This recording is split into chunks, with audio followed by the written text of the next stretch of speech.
नमस्कार साथियों आज की इस वीडियो में हम एसएससी सीएचएसएल 10 जुलाई ऑल शिफ्ट में आए हुए जीके जीएस के प्रश्नों को देखेंगे। चलिए ज़्यादा समय नहीं लेते हुए प्रश्नों का सिलसिला शुरू करते हैं।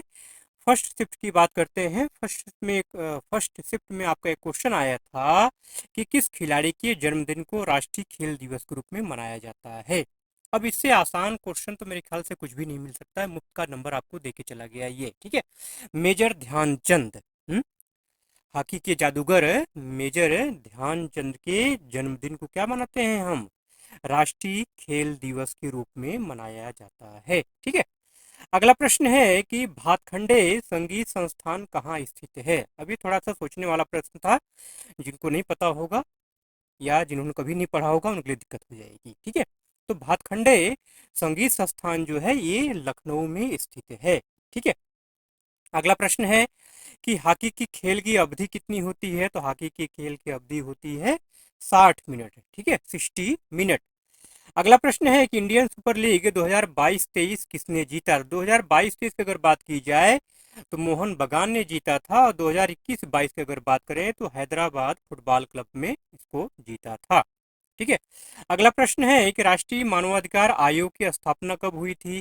तो राष्ट्रीय मानवाधिकार आयोग मतलब एनएचआरसी की स्थापना 1993 में हुई थी, 12 अक्टूबर 1993 में। यह एक वैधानिक सार्वजनिक निकाय है, ध्यान रखना है, ठीक है।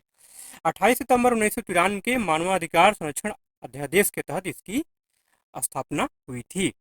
अगला प्रश्न है कि रुक्मिणी देवी अरुंडेल का संबंध किससे है। ये भी क्या है, मुफ्त का नंबर है, भरतनाट्यम। अगला प्रश्न है मनसबदारी की शुरुआत किसने की थी। अकबर से लगातार प्रश्न बन रहे हैं, अभी कल भी आया था, ठीक है। इसका राइट आंसर क्या है, अकबर, ठीक है। अगला प्रश्न है कि किस संविधान संशोधन के द्वारा अनुच्छेद 21 ए जोड़ा गया था। तो 86वां जो संविधान संशोधन हुआ था 2002 में, उसके द्वारा अनुच्छेद 21 ए जोड़ा गया था, ठीक है। अगला प्रश्न है कि कार्बोहाइड्रेट से संबंधित क्वेश्चन आया था, ठीक है।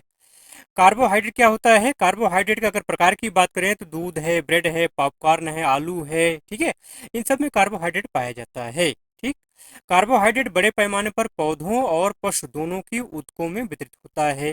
कार्बोहाइड्रेट मुख्य रूप से पशु कोशिकाओं में ग्लाइकोजन और ग्लूकोज के रूप में, और पौधों की कोशिकाओं में सेलुलोज और स्टार्च के रूप में पाया जाता है। महत्वपूर्ण जो फैक्ट है, आपको ये चीज ध्यान रखना है। अगर कभी आपसे पूछा जाए कि कार्बोहाइड्रेट जो है पशु कोशिकाओं में किस रूप में पाया जाता है, तो ग्लाइकोजन और ग्लूकोज ध्यान रखिएगा, ठीक है।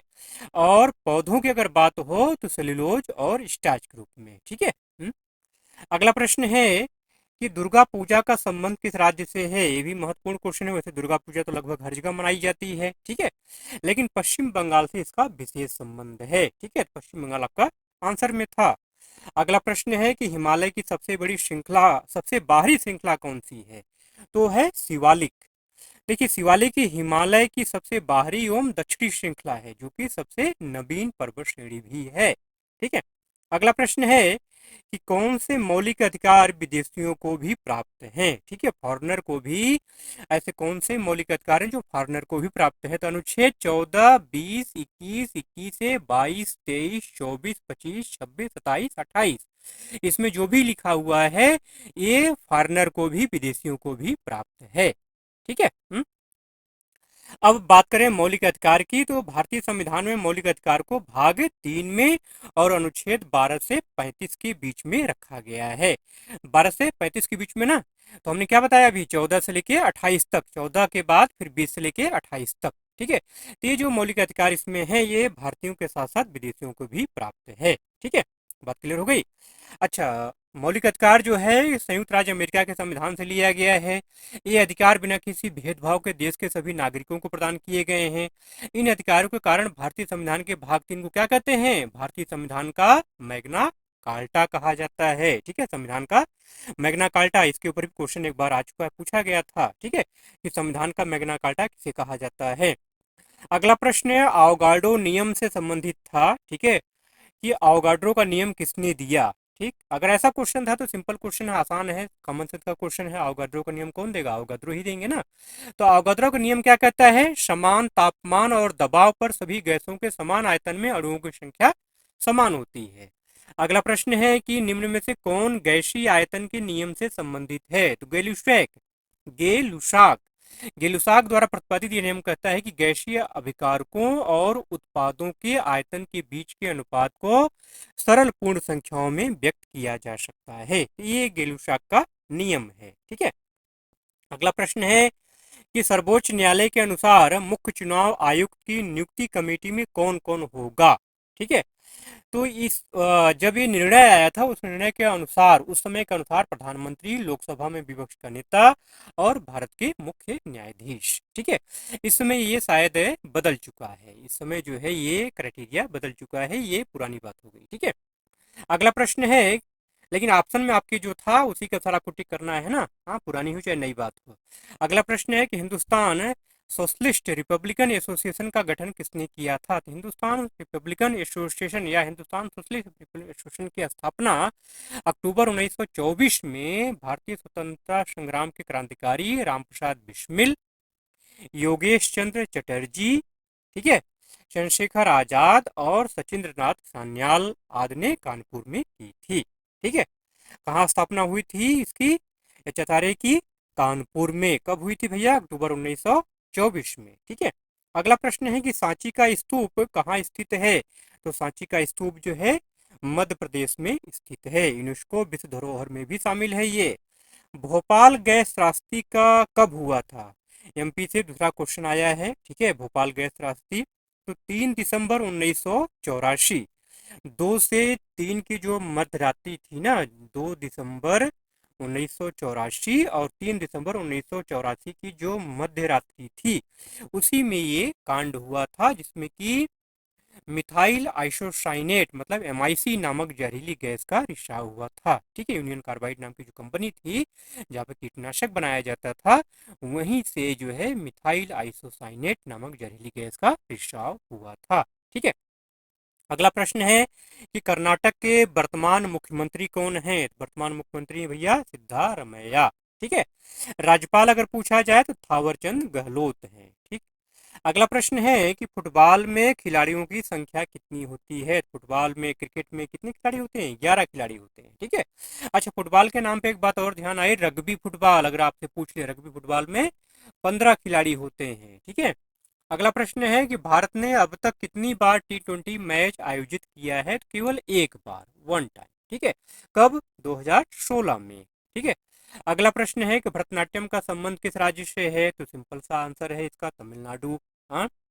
पाल साम्राज्य का संस्थापक कौन था? तो पाल साम्राज्य का संस्थापक था गोपाल। ठीक है। गोपाल। पाल वंश की स्थापना गोपाल ने की थी, जो राज्य के पहले सम्राट भी थे। उन्होंने बंगाल को अपने नियंत्रण में एकीकृत किया और यहाँ तक कि मगध बिहार को भी अपने नियंत्रण में ले लिया। ठीक है।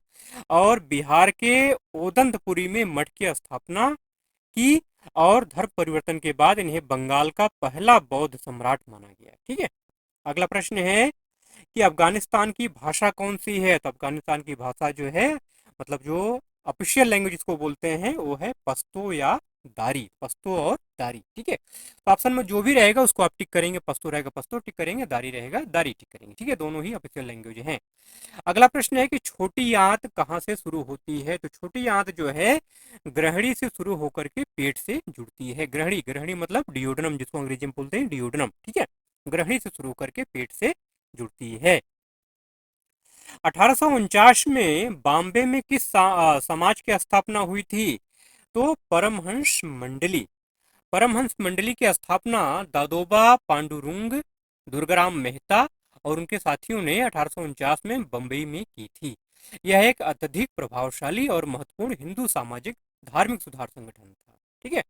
अगला प्रश्न है कि पदोन्नति का अधिकार किस अनुच्छेद में है? तो अनुच्छेद 16 आपको ध्यान में रखना है। अनुच्छेद 16 भारत के संविधान का एक अनुच्छेद है। यह संविधान के भाग 3 में शामिल है और लोक नियोजन में अवसर की समानता का वर्णन करता है। कई सारे पार्ट हैं अनुच्छेद 16 के, कई सारे पार्ट हैं जिसमें आपके जो लोक नियोजन है, जो नौकरियां हैं, जो जॉब से रिलेटेड जो क्वेश्चन हैं जो है, ठीक है, नौकरियों के संबंधित जो हमारे प्रश्न होते हैं, वो सारे का निवारण इसमें मिल जाता है। अगला प्रश्न है कि हमारी जनगणना हमारा भविष्य किस वर्ष की जनगणना का थीम था? तो जनगणना 2011। ठीक है। अगला प्रश्न है कि निम्न में से बल क्या परिवर्तित नहीं कर सकता है। ऑप्शन था द्रव्यमान, लंबाई, आकार, गति की अवस्था। देखिए, बल लगाने से लंबाई बढ़ सकती है, घट सकती है। बल लगाने से आकार भी बढ़ सकता है, घट सकता है। बल लगाने से गति तेज भी हो सकती है, कम भी हो सकती है। लेकिन बल से जो है द्रव्यमान कम या ज्यादा नहीं हो सकता है। तो द्रव्यमान इसका राइट आंसर है। ठीक है। अगला प्रश्न है कि खेलों में सर्वश्रेष्ठ प्रशिक्षक को कौन सा पुरस्कार दिया जाता है। तो है भैया द्रोणाचार्य पुरस्कार। द्रोणाचार्य पुरस्कार जो है सर्वश्रेष्ठ प्रशिक्षक को दिया जाता है। अगला प्रश्न है कि भारत की नागरिकता कितने प्रकार से हासिल की जा सकती है। तो 5 प्रकार से। कितने प्रकार से? 5 प्रकार से।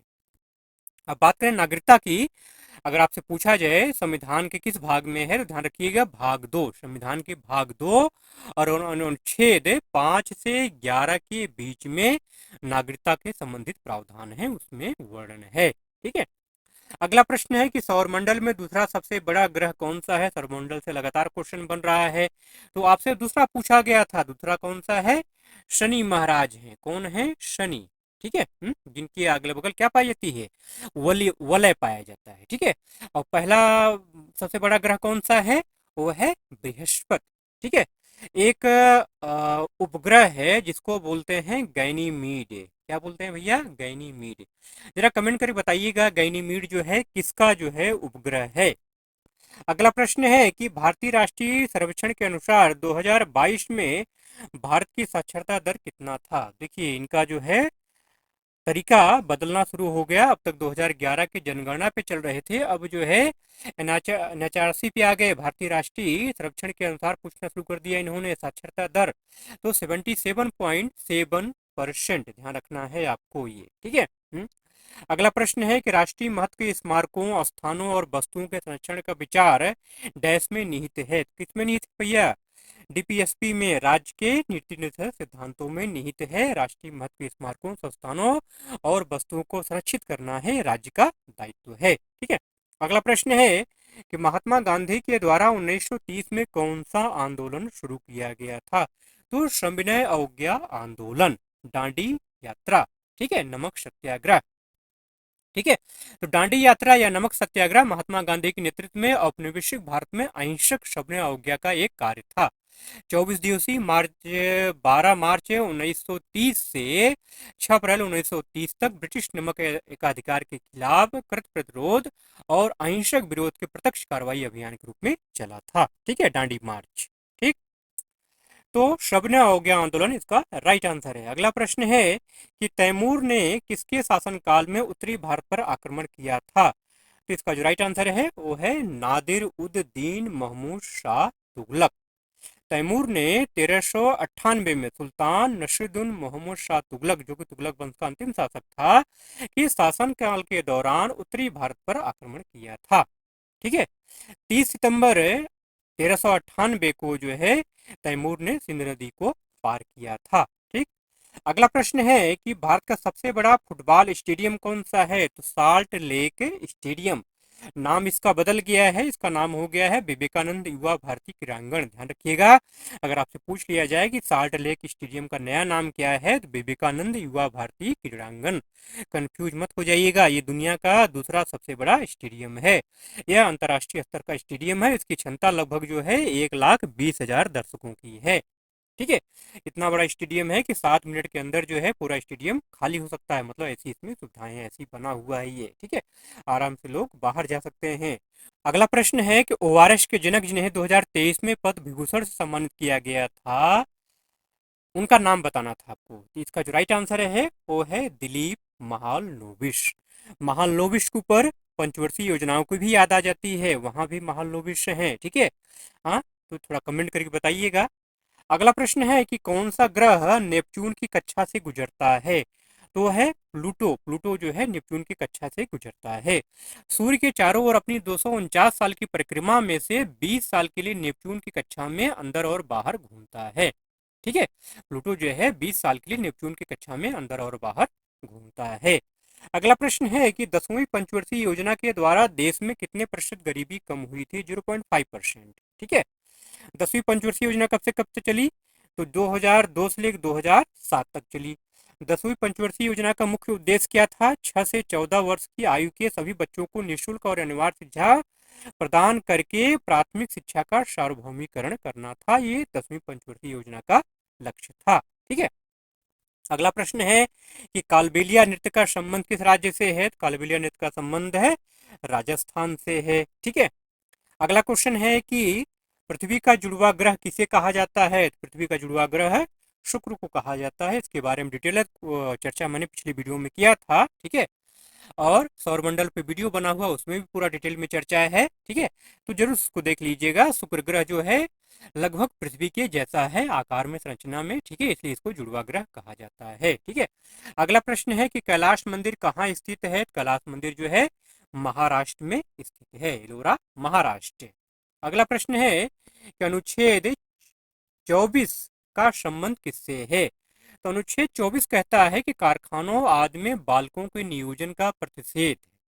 अनुच्छेद 24 क्या कहता है कि कारखानों आदि में बालकों के नियोजन पर प्रतिषेध है। मतलब 14 वर्ष से कम आयु के बालक को किसी कारखाने या खान में काम करने के लिए नियोजित नहीं किया जाएगा, या किसी अन्य परिसंकट में नियोजन में नहीं लगेगा। मतलब ऐसा कोई भी काम हो जहाँ पे जिंदगी का खतरा हो, संकट हो, जान का खतरा हो। ठीक है। तो परिसंकट में ऐसा कोई भी नियोजन होगा, उसमें 14 वर्ष के कम आयु के बच्चों को, ठीक है, 14 वर्ष तक की आयु के बच्चों को काम में नहीं लगाया जाएगा। ठीक है। ये अनुच्छेद 24 कहता है। अगला प्रश्न है कि राष्ट्रीय सांख्यिकी कार्यालय के आंकड़ों के अनुसार पुरुष साक्षरता दर कितनी है? पुरुष साक्षरता दर भैया भैया 84.70%। वहीं महिलाओं की अगर बात की जाए तो 70.3%। ठीक है। अगला प्रश्न है कि 36वें राष्ट्रीय खेलों का आयोजन कहाँ हुआ था? तो 36वें राष्ट्रीय खेलों का आयोजन जो है गुजरात में हुआ था। अब बात आती है, मेन इंपॉर्टेंट बात आती है पदक की। तो सर्विसेज ने राष्ट्रीय खेलों के 36वें संस्करण में 61 स्वर्ण, 35 रजत और 32 कांस्य पदकों के साथ कुल 128 पदक जीते। मतलब सर्विसेज जो है, ये सर्विसेज क्या है? तीनों सेनाओं को मिला के सर्विसेज बना हुआ है। ठीक है। इन्होंने 128 पदक जीते। और नंबर 2 पे रहा महाराष्ट्र, 39 स्वर्ण पदक, कुल 140 पदक जीते थे, जिसमें से 39 स्वर्ण पदक थे, के साथ दूसरे नंबर पर। और हरियाणा जो है कुल 116 पदक के साथ तीसरे नंबर पर रहा। ठीक है। अच्छा, एक महत्वपूर्ण बात और जान लीजिए महाराष्ट्र के बारे में। महाराष्ट्र ने 2022 में जो 36वां राष्ट्रीय खेल हुआ था, उसमें उसने भारतीय ओलंपिक संघ का सर्वश्रेष्ठ राज्य का पुरस्कार भी जीता। ठीक है। अगर आपसे पूछ लिया जाए कि 36वें राष्ट्रीय खेल 2022 में सर्वश्रेष्ठ राज्य का पुरस्कार किस राज्य को मिला, तो क्या करेंगे आप? महाराष्ट्र पे टिक कर देंगे। ठीक है मेरे भाई। अगला प्रश्न है कि सिल्वर ग्लास दर्पण के आविष्कारक कौन थे? तो जस्टिस वान लिविंग। ठीक है। चांदी की शीशे का दर्पण के आविष्कारक जर्मन रसायनज्ञ जस्टिस वान लिविंग को 1835 में करने का श्रेय दिया जाता है। 1835। ठीक है। वर्तमान में हिमाचल प्रदेश के राज्यपाल कौन है? तो श्री शिव प्रकाश शुक्ल हैं। ठीक है।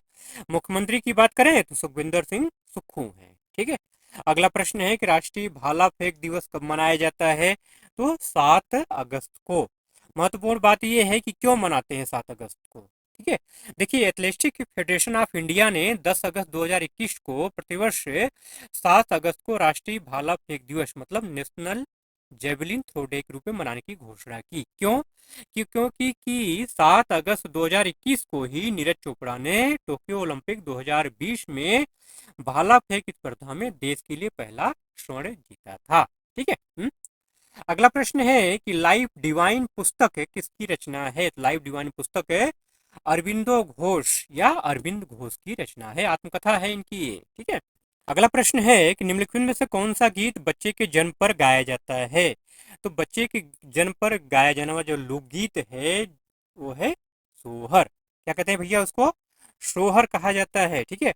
अगला प्रश्न है कि अंतर्राष्ट्रीय पतंग महोत्सव कहाँ मनाते हैं? अंतर्राष्ट्रीय पतंग महोत्सव जो है ये गुजरात में मनाया जाता है। देखिए, ऑप्शन पर डिपेंड करता है इसका आंसर। अगर गुजरात ऑप्शन होगा तो गुजरात पे टिक करेंगे, राजस्थान होगा तो राजस्थान पे टिक करेंगे, क्योंकि ये दोनों जगहों पर जो है विश्वित तौर पर, विश्वित पैमाने पर पतंग महोत्सव मनाया जाता है। ठीक है। ठीक। तो चलिए, इन्हीं प्रश्नों के साथ आज की वीडियो का एंड करते हैं। वीडियो अगर अच्छा लगा हो तो जाते जाते एक लाइक जरूर से कर दीजिएगा। चलिए मिलते हैं ऐसे ही कंटेंट के साथ अगले वीडियो में। लेकिन हाँ, जाते जाते अगर आपने सब्सक्राइब नहीं किया चैनल को, मेरे भाई सब्सक्राइब करके ऑल पे जरूर से क्लिक कर लीजिएगा। आप लोग ऑल पे नहीं क्लिक करते हो, इसी वजह से आप लोगों को नोटिफिकेशन नहीं मिलता है। ठीक है, आप लोग सब्सक्राइब तो करते हो चैनल को, लेकिन ऑल पे क्लिक नहीं करते हैं, जिससे आपको नोटिफिकेशन समय से नहीं मिल पाता है। इसलिए मेरे भाई सब्सक्राइब करने के बाद ऑल पे जरूर से क्लिक कर दिया करिए। ठीक है, वहाँ पे जो बेल आइकन बना हुआ ना, घंटी का जो बटन है, घंटी के बटन जब दबाएंगे आप तो सबसे ऊपर ऑल आता है, तो ऑल पे क्लिक कर देंगे तो ऑल पे सेलेक्ट हो जाएगा आपका। ठीक है, तो सारा नोटिफिकेशन आपको जाने लगेगा। ठीक। चलिए मिलते हैं अगले वीडियो में ऐसे ही कंटेंट के साथ। तब तक के लिए जय हिंद।